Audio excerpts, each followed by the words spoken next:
Sepasang sepatu bolong dan kemeja lusuh menjadi seragam penyamaran yang sempurna bagi Bima.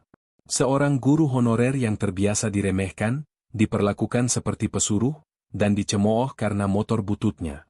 Namun, di balik penampilan sederhana itu, ia adalah mata dan telinga bupati, ditugaskan untuk membongkar praktik korupsi di SMA Bakti Jaya. Hingga puncaknya, ketika Bu Ratna, kepala sekolah yang angkuh, menjebaknya dengan tuduhan mencuri, penyamaran Bima nyaris terbongkar. Pertanyaannya, mampukah ia bertahan, atau akankah semua pengorbanannya sia-sia? Pagi itu, suara mesin Supra tua berkarat milikku terdengar seperti sumbang di antara deru mobil-mobil mewah yang berjejer rapi di area kantor bupati. Namaku Bima, usia 28 tahun, dan jabatanku adalah asisten khusus bupati di bidang pendidikan. Biasanya, aku mengenakan kemeja rapi dan sepatu pantofel mengilap, simbol posisiku yang terhormat. Namun hari ini, penampilanku berubah drastis. Kemeja lusuh yang sudah memudar warnanya, celana kain yang warnanya nyaris tak lagi jelas, dan sepasang sepatu kets bekas yang kotor. Ini adalah seragam penyamaranku. Misiku, yang ditugaskan langsung oleh bupati, baru saja dimulai. Sebuah rahasia berlapis yang bahkan tidak diketahui banyak orang di lingkaran dalam pemerintah. Bukan sekadar membongkar korupsi biasa, tapi mengungkap jaringan yang jauh lebih gelap, berakar pada trauma pribadiku di masa lalu, yang hingga kini menghantuiku.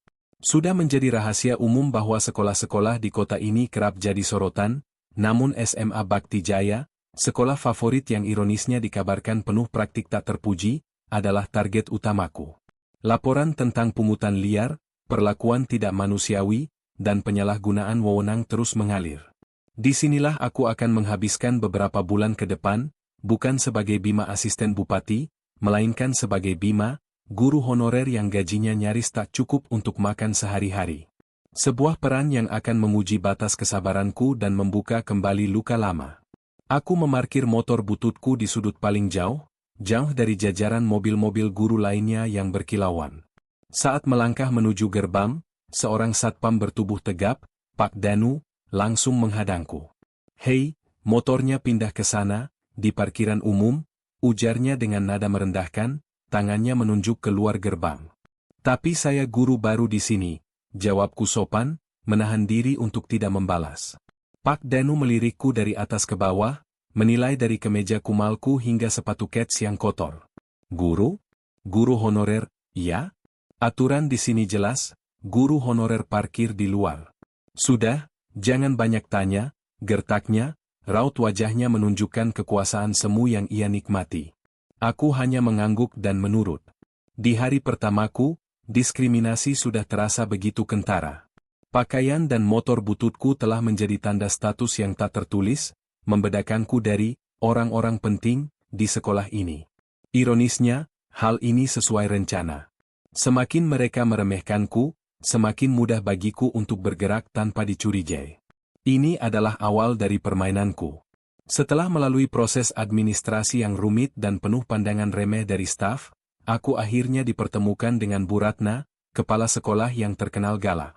Ia duduk di kursi kebesarannya, matanya menatap tajam, seolah sedang menginterogasi penjahat. "Jadi, kamu Bima?" tanyanya, suaranya dingin dan menusuk. "Guru honorer, gaji di sini kecil, kamu jangan banyak berharap." Aku mencoba tersenyum, "Saya datang untuk mengajar, Bu. Gaji nomor sekian." Bu Ratna tertawa sinis. "Bagus, berarti kamu tahu diri. Di sini kamu harus patuh. Jangan ikut campur urusan yang bukan urusanmu. Mengerti?" Aku mengangguk, tahu betul apa yang ia maksud. Ia memperingatkanku untuk tidak mengusik praktik-praktik kotor yang mungkin sedang berjalan. Tanpa ia sadari, misiku justru untuk menguak semua itu. Sebuah misi yang bukan hanya tentang keadilan publik, tetapi juga penebusan pribadi.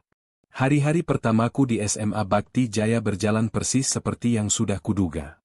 Selain mengajar, aku dipaksa melakukan pekerjaan-pekerjaan yang tidak ada dalam deskripsi pekerjaanku, menyapu halaman, memperbaiki keran yang bocor, hingga memfotokopi ratusan lembar dokumen untuk guru-guru senior. Mereka memperlakukanku seperti pesuruh, bukan rekan kerja. Di kantin, aku sering mendengar mereka bergosip tentangku. Lihat tuh si Bima, motornya aja karatan, kata salah seorang guru dengan tawa mengejek. Makanya jangan jadi guru honorer, miskin terus, timpal yang lain. Aku hanya bisa menunduk, pura-pura tidak mendengar. Setiap hinaan, setiap perlakuan tidak adil, semuanya terekam jelas di ingatanku. Ini adalah bagian dari misiku. Mereka adalah bukti nyata tentang betapa dalamnya kepalsuan dan arogansi yang bersarang di institusi pendidikan ini. Dengan kamera kecil yang tersembunyi, aku mendokumentasikan setiap pelanggaran, dari pungutan liar yang terang-terangan dilakukan di depan siswa, hingga perlakuan kasar Bu Ratna terhadap siswa yatim yang kesulitan membayar. Aku tahu penampilan sederhana ini adalah kunci. Tidak ada yang akan curiga, tidak ada yang akan menganggapku serius. Mereka melihatku sebagai guru honorer biasa yang tak punya kekuatan apa-apa. Mereka terlalu sombong dan merasa di atas angin, sehingga tidak sadar bahwa mata dan telinga bupati ada di tengah-tengah mereka. Aku adalah bayangan yang menanti saatnya untuk muncul dan membawa keadilan. Peran sebagai guru honorer semakin menggerus mental dan fisik. Setiap hari aku disuguhi pemandangan yang sama, hierarki yang jelas, di mana guru honorer seperti aku dianggap sebagai kasta terendah. Tugas mengajar yang seharusnya menjadi fokus utamaku, seringkali tergeser oleh pekerjaan lain yang tak ada hubungannya, seperti membersihkan ruang guru dan mengangkut kardus-kardus berat. Bima, kesini sebentar. Tolong fotokopi dokumen ini 20 rangkap. Sekarang, mereka memanggilku seenaknya, seolah aku adalah pesuruh. Aku menuruti semua perintah itu tanpa protes. Dalam senyap, aku menyalakan perekam suara di sakuku. Setiap perintah merendahkan, setiap percakapan yang penuh cemooh, adalah data yang berharga. Aku merekam bagaimana Bu Ratna berbicara dengan nada angkuh kepada orang tua murid yang datang mengeluh tentang pungutan liar, atau bagaimana ia mencela seorang guru honorer lain karena tidak bisa membayar iuran rapat. Tugas utamaku adalah mencari bukti pungutan liar. Aku mulai memperhatikan interaksi antara guru-guru senior dengan siswa. Puncaknya, aku melihat seorang siswa berprestasi bernama Dimas dipanggil ke ruang tata usaha. Aku menguping dari balik pintu yang sedikit terbuka. Dimas, kenapa bayaran ekstrakurikuler kamu belum lunas? Suara Bu Ratna terdengar membentak. Sudah ibu kasih waktu, tapi kamu tidak ada iktikat baik. Apa ibu harus mencoret namamu dari daftar lomba cerdas cermat? Maaf, Bu. Ibu saya sakit. Uangnya sudah dipakai untuk berobat, jawab Dimas, suaranya bergetar. Alasan saja. Saya tidak peduli. Kamu tidak bisa menuntut hakmu kalau kewajibanmu tidak kamu tunaikan, balas Bu Ratna tanpa empati sedikit pun. Kemarahan menjalar dalam diriku, tetapi aku harus menahannya. Aku tahu jika aku membela Dimas saat itu juga, penyamaranku akan terbongkar. Aku memotret ekspresi ketakutan di wajah Dimas, merekam ancaman Bu Ratna, dan menyimpan semuanya sebagai bukti. Ini bukan hanya tentang korupsi, ini tentang ketidakmanusiawian yang merajalela. Di tengah semua kegelapan ini, aku menemukan satu-satunya cahaya. Dia adalah Ibu Santi, guru muda yang mengajar kesenian. Tidak seperti guru lain, ia tidak pernah memandang rendahku. Saat yang lain mencela motor bututku, ia justru bertanya tentang sejarahnya. Saat yang lain menyuruhku membelikan makanan, ia datang membawa bekal dan menawariku untuk makan bersama. Maaf ya, Mas Bima, katanya suatu siang saat aku sedang menyapu halaman. Saya tahu ini bukan tugas Bapak, tapi saya tidak bisa berbuat apa-apa. Tidak apa-apa, Bu, jawabku tersenyum. Anggap saja saya sedang olahraga. Ibu Santi membalas senyumku. Ia adalah satu-satunya orang di sekolah ini yang memperlakukanku dengan hormat. Dari percakapan dengannya, aku tahu bahwa ia juga muak dengan praktik-praktik di sekolah ini. Tetapi, seperti aku, ia merasa tidak punya kekuatan untuk melawannya. Setidaknya ia berpikir begitu. Sebuah kepingan teka-teki baru telah jatuh pada tempatnya. Suatu malam, aku menghubungi ajudan bupati melalui sambungan telepon aman. Aku butuh data keuangan sekolah 3 tahun terakhir, bisikku, dan juga data siswa yang terkena sanksi karena pungutan liar. Siap, Mas Bima. Dalam 3 hari, data sudah kami kirimkan ke tempat aman yang sudah kita sepakati, jawab ajudan itu. Aku menyusup ke ruang arsip yang gelap dan pengap. Di sana aku mencari dokumen-dokumen yang bisa menjadi kunci. Mataku tertuju pada sebuah map dengan tulisan, dana bantuan, yang tebal. Saat aku membukanya, jantungku berdegup kencang. Di dalamnya ada surat edaran pungutan liar yang ditandatangani oleh Bu Ratna dan beberapa guru senior. Sebuah kejahatan yang terstruktur, melibatkan lebih banyak pihak dari yang kukira. Aku memotret semua lembar dokumen itu dengan cepat dan mengirimkannya kepada timku. Semua bukti telah terkumpul. Kini aku hanya tinggal menunggu waktu yang tepat. Pukulan balik akan segera datang, dan aku akan memastikan Bu Ratna serta para kroninya merasakan keadilan yang setimpal. Mereka pikir penampilan sederhana ini adalah kelemahan, tetapi mereka tidak tahu di balik kemeja lusuh ini ada kekuatan yang jauh lebih besar. Setelah bukti-bukti kunci berhasil kuamankan, aku merasa misiku hampir selesai. Namun langkahku selanjutnya justru menghadapi tantangan yang lebih berat, tekanan dan intimidasi yang kian memuncak. Bu Ratna seolah mencium bau ancaman. Ia semakin sering memanggilku bukan untuk mengajar, tetapi untuk mempermalukanku di depan guru-guru lain. Suatu pagi saat rapat guru, ia tiba-tiba menunjuk ke arahku. "Lihat Bima, kamu ini guru, seharusnya jadi panutan. Masa pakai sepatu bolong begitu? Tidak malu sama siswa?" Aku hanya menunduk, pura-pura tidak mendengar. Tapi Bu Ratna tidak berhenti di situ. Ia melanjutkan, "Gaji honorer itu kecil, ya wajar saja. Pakaian lusuh, motor butut. Jangan berharap banyak, ini kenyataan hidup." Kata-katanya begitu menohok. Bukan karena ia benar, tapi karena ia sengaja melakukannya di depan banyak orang. Aku tahu ini adalah bagian dari strateginya untuk menjatuhkan mentalku. Ia ingin aku merasa rendah diri, menyerah, dan berhenti mengusik. Namun, ia tidak tahu, semua hinaannya justru menjadi bahan bakar bagiku. Setiap kata cemoohan yang ia lontarkan, setiap pandangan meremehkan dari guru-guru lain, semua kurekam. Suara sinisnya menjadi bukti kuat tentang karakter aslinya yang penuh arogansi dan kebusukan. Sejak saat itu, perlakuan mereka semakin buruk. Aku tidak hanya disuruh-suruh, tetapi juga dipaksa untuk membersihkan toilet sekolah yang kotor dan memindahkan karpet aula yang berat sendirian. "Itu sudah tugas kamu, Bima. Anggap saja ini tambahan jam mengajar," kata seorang guru senior menertawakanku. Aku terus menuruti semua perintah itu sambil sesekali mengirimkan laporan dan bukti kepada timku. Aku tahu kesabaranku adalah senjata paling ampuh. Semakin mereka menekan, semakin banyak bukti yang mereka berikan padaku tanpa sadar. Puncak dari semua ini terjadi pada satu sore.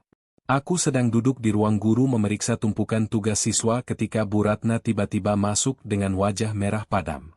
"Bima, ikut saya," perintahnya. Ia membawaku ke ruangannya. Di sana sudah ada 3 guru senior yang menunggu. Suasana tegang menyelimuti ruangan. Ada laporan. Uang kas sekolah hilang. "Kamu satu-satunya orang asing yang sering mondar-mandir di sini," Bu Ratna menuduh, matanya menyipit penuh kecurigaan. Aku terkejut. "Saya tidak tahu apa-apa, Bu." "Jangan pura-pura. Kami tahu kamu butuh uang. Dengan gaji honorer kecil, pasti kamu gelap mata," tuduhnya tanpa bukti. "Ini adalah jebakan. Mereka ingin menjebakku, mengalihkan perhatian dari masalah utama. Aku harus tetap tenang. Bu, saya tidak pernah menyentuh uang kas. Saya datang ke sini untuk mengajar," jawabku berusaha menjaga nada suaraku. "Jangan berbohong. Kami sudah melihatmu beberapa kali sendirian di ruang," timpal salah satu guru. Aku tahu mereka berbohong. Aku memang sering berada di dekat ruang kas, tetapi itu untuk mengamati dan merekam praktik pungutan liar yang mereka lakukan. Namun, kini mereka memutarbalikkan fakta. Mereka menuduhku mencuri. Aku merasakan tekanan yang luar biasa. Jika aku tidak bisa membela diri, penyamaranku akan terbongkar sia-sia, dan misi ini akan gagal. Aku harus memikirkan langkah selanjutnya. Di tengah tuduhan ini, aku tahu Bu Ratna sedang panik. Dia merasa terancam, dan tuduhan ini adalah cara untuk mengusirku. Dalam hatiku aku berbisik, "Bima, jangan menyerah. Ini adalah ujian terakhir sebelum kebenaran terungkap. Biarkan mereka terus mengoceh, karena sebentar lagi suara kebenaran akan jauh lebih nyaring dari semua kebohongan mereka." Ujian ini bukan hanya tentang misiku, tetapi tentang sejauh mana aku bisa bertahan tanpa kehilangan diriku yang sebenarnya. Tuduhan mencuri uang kas adalah serangan paling licik dari Bu Ratna. Aku harus mengakui, ini membuatku sedikit goyah. Saat tuduhan itu dilontarkan, aku hanya bisa menunduk, tahu bahwa aku tidak boleh membongkar identitasku sekarang. Namun, dari sudut mataku, aku melihat Ibu Santi memandangku dengan tatapan khawatir.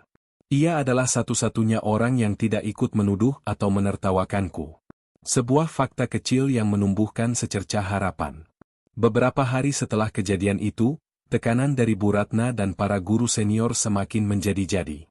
Mereka memasang mata-mata di setiap sudut sekolah, mengawasiku seolah aku adalah penjahat sungguhan. Aku tahu ini adalah tanda bahwa mereka panik. Mereka takut aku menemukan bukti-bukti lain yang lebih fatal.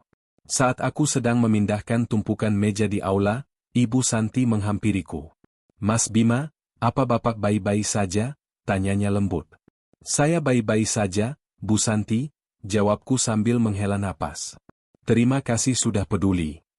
Saya tahu Bapak bukan seperti yang mereka tuduhkan," katanya, suaranya sangat pelan. Ia menoleh ke kanan dan kiri, memastikan tidak ada orang lain. "Saya melihat Bapak di luar sekolah. Bapak bertemu dengan seorang ajudan bupati, bukan? Dan Bapak tidak naik motor butut itu." Jantungku berdegup kencang. Ia tahu. Ibu Santi melihatku. Pikiranku langsung kacau. Apakah misi ini akan gagal di tangan orang yang paling aku percayai? Aku mencoba menyangkalnya. "Maaf, Bu Santi. Saya rasa Bapak salah orang." Ibu Santi menggeleng. "Tidak, saya tidak salah. Saya juga sering melihat Bapak berbicara di telepon dengan bahasa yang tidak biasa. Bapak juga selalu mencatat banyak hal di buku kecil. Saya tidak tahu siapa Bapak sebenarnya, tapi saya yakin Bapak punya tujuan." Aku menatapnya dalam-dalam, mencari kebohongan di matanya. Tidak ada. Hanya ada ketulusan dan empati. "Kenapa Ibu tidak membongkar rahasia ini?" tanyaku. "Karena saya tahu Bapak sedang memperjuangkan sesuatu yang benar. Praktik-praktik di sekolah ini harus dihentikan," bisiknya. "Saya tahu Bapak adalah satu-satunya harapan kami." Pengakuan Ibu Santi membuatku merasa lega sekaligus khawatir. Kini ada orang lain yang tahu siapa aku. Namun kepercayaannya justru memberiku kekuatan baru. Aku sadar aku tidak sendiri. Di malam harinya, aku mendapat kabar dari tim investigasi bahwa Bu Ratna panik. Ia memerintahkan Pak Danu untuk mencari dokumen-dokumen keuangan dan menghancurkannya. Aku tahu ini adalah kesempatan terakhirku. Aku harus mengambil semua bukti yang tersisa sebelum dihancurkan. Aku menyusup ke ruang arsip pada tengah malam. Suasana gelap dan pengap menyambutku. Aku bergerak secepat mungkin mencari sebuah map merah yang berisi bukti pungutan liar. Di sela-sela tumpukan dokumen, aku menemukannya. Jantungku berdebar kencang saat mengambilnya, seolah aku baru saja menemukan harta karun. Saat aku melangkah keluar, aku mendengar suara langkah kaki. Aku segera bersembunyi di balik rak. Pak Danu, sang satpam, masuk dengan senter. Ia mengobrak-abrik lemari, mencari-cari sesuatu. Ia adalah suruhan Bu Ratna, berusaha menghancurkan semua jejak kejahatan mereka. Namun ia tidak tahu, aku sudah selangkah lebih maju. Aku kembali ke tempat tinggalku, mengamankan map merah itu, dan segera mengirimkan semua bukti terakhir kepada timku. Misiku telah mencapai puncaknya. Sekarang aku hanya tinggal menunggu waktu yang telah ditentukan. Waktu di mana semua kebohongan dan ketidakadilan akan berakhir. Hari di mana aku tidak lagi menjadi guru honorer yang lemah, tetapi menjadi perpanjangan tangan keadilan. Sebuah hari yang akan mengubah segalanya. Aku kembali ke sekolah dengan kemeja lusuh yang sama dan motor butut yang setia mengantarku. Namun, kali ini ada sesuatu yang berbeda. Aku tidak lagi merasa tertekan atau takut. Aku merasa seperti bom waktu yang siap meledak, menantikan momen yang telah direncanakan. Pagi itu, semua guru dikumpulkan di aula sekolah untuk sebuah rapat klarifikasi. Wajah Bu Ratna terlihat tegang. Ia terus-menerus melirik ke arah pintu, seolah menantikan kedatangan seseorang. Ruangan penuh dengan bisik-bisik. Aku duduk di barisan belakang, menunduk seolah aku tidak ada. Tiba-tiba pintu aula terbuka. Seorang pria berbadan tegap dan berpakaian rapi masuk. Dia bukan orang asing bagiku. Dia adalah ajudan bupati. Seketika keheningan menyelimuti ruangan. "Selamat pagi," katanya dengan suara lantang. "Saya datang atas nama Bapak Bupati untuk menindaklanjuti laporan-laporan yang masuk mengenai sekolah ini." Wajah Bu Ratna langsung memucat. "Laporan apa, Pak?" "Sekolah kami baik-baik saja." Ajudan Bupati tersenyum tipis. "Oh, benarkah? Kalau begitu kita dengarkan saja kesaksian dari salah satu guru di sini." Semua mata memandang ke sekeliling, mencari tahu siapa yang dimaksud. Ajudan itu kemudian berjalan ke arahku dan menepuk bahuku. "Mari silakan maju Bapak Bima." Aku berdiri dan berjalan ke depan. Bisik-bisik berubah menjadi gumaman kaget. Para guru dan staf yang sering mencemoohku kini menatapku dengan tatapan bingung, curiga. "Perkenalkan, nama saya Bima. Saya adalah asisten khusus Bupati di bidang pendidikan," kataku dengan suara yang tegas dan jelas. Seketika aula hening. Bu Ratna berdiri, wajahnya merah padam. "Apa-apaan ini? Anda menipu kami?" teriaknya. "Saya tidak menipu, tenang, saya hanya melakukan penyamaran untuk mengumpulkan bukti. Bukti-bukti yang kalian berikan sendiri kepada saya." Aku mengeluarkan sebuah flash drive dan menyerahkannya kepada ajudan bupati. Ia memasangnya ke proyektor. Suara Bu Ratna yang membentak Dimas dan menuntut pungutan liar memenuhi ruangan. Foto-foto dokumen pungutan liar ditampilkan di layar. Wajah-wajah guru senior yang terlibat terpampang jelas. Ketegangan mencapai puncaknya. Bu Ratna dan para kroninya tidak bisa berkata-kata. Mereka hanya bisa menatapku dengan pandangan penuh amarah dan ketidakpercayaan. Saat itu, pintu aula terbuka lagi. Bukan ajudan, melainkan Bapak Bupati sendiri yang masuk. Langkahnya mantap, tatapannya dingin. "Bapak Bupati," Bu Ratna tergagap. Bupati tidak menghiraukannya. Ia berjalan ke depan, tepat di sampingku. "Saya sudah mendengar semuanya. Saya sudah melihat bukti-bukti yang sangat kuat," katanya dengan suara berat. Ia menoleh ke arah Bu Ratna. "Saudari Ratna, terhitung sejak hari ini, Anda resmi diberhentikan dari jabatan Anda sebagai kepala sekolah." Bu Ratna dan para guru senior yang terlibat hanya bisa terdiam, tidak berdaya. Dua orang polisi yang sudah menunggu di luar masuk ke dalam aula, siap untuk menangkap mereka. Bu Ratna menatapku untuk terakhir kalinya. Tatapan kebencian yang mendalam. Aku hanya membalasnya dengan senyuman. Senyuman kemenangan, bukan untukku, tapi untuk keadilan. Keadilan untuk Dimas, untuk para siswa yang menjadi korban, dan untuk semua guru honorer yang selama ini diperlakukan tidak adil. Misi ini telah selesai, dan kini babak baru akan segera dimulai. Momen penangkapan Bu Ratna dan para kroninya terasa seperti mimpi. Aku melihat mereka digiring keluar oleh polisi, pandangan mata mereka dipenuhi dengan kehancuran dan penyesalan. Aku juga melihat wajah-wajah guru lain yang selama ini bersikap sinis padaku. Mereka kini menatapku dengan campuran rasa malu, kagum, dan juga ketakutan. Mereka menyadari orang yang selama ini mereka remehkan, yang mereka anggap tidak penting, ternyata adalah orang yang memegang kunci nasib mereka. Sebuah tamparan keras bagi ego dan hierarki yang telah mereka bangun. Setelah suasana sedikit tenang, Bapak Bupati berdiri di depan semua orang. "Keadilan harus ditegakkan," ujarnya dengan tegas. "Saya tidak akan membiarkan sekolah ini menjadi sarang korupsi dan ketidakadilan. Untuk itu, kita butuh pemimpin yang berintegritas dan tulus." Semua mata tertuju padanya. Aku tahu apa yang akan terjadi selanjutnya. Saya telah merekomendasikan seseorang yang pantas. Setelah mempertimbangkan dengan matang, saya menunjuk Ibu Santi sebagai kepala sekolah SMA Bakti Jaya yang baru, umum Bapak Bupati. Ibu Santi, yang selama ini duduk diam, langsung terkejut. Ia berdiri, matanya berkaca-kaca. Tepuk tangan riuh terdengar. Sebagian besar dari guru-guru muda dan staf yang selama ini merasa tertindas. Aku tersenyum bangga. Ia adalah orang yang tepat. Ia melihat kebenaran tanpa perlu dijelaskan. Ia memperlakukanku sebagai manusia tanpa memandang statusku.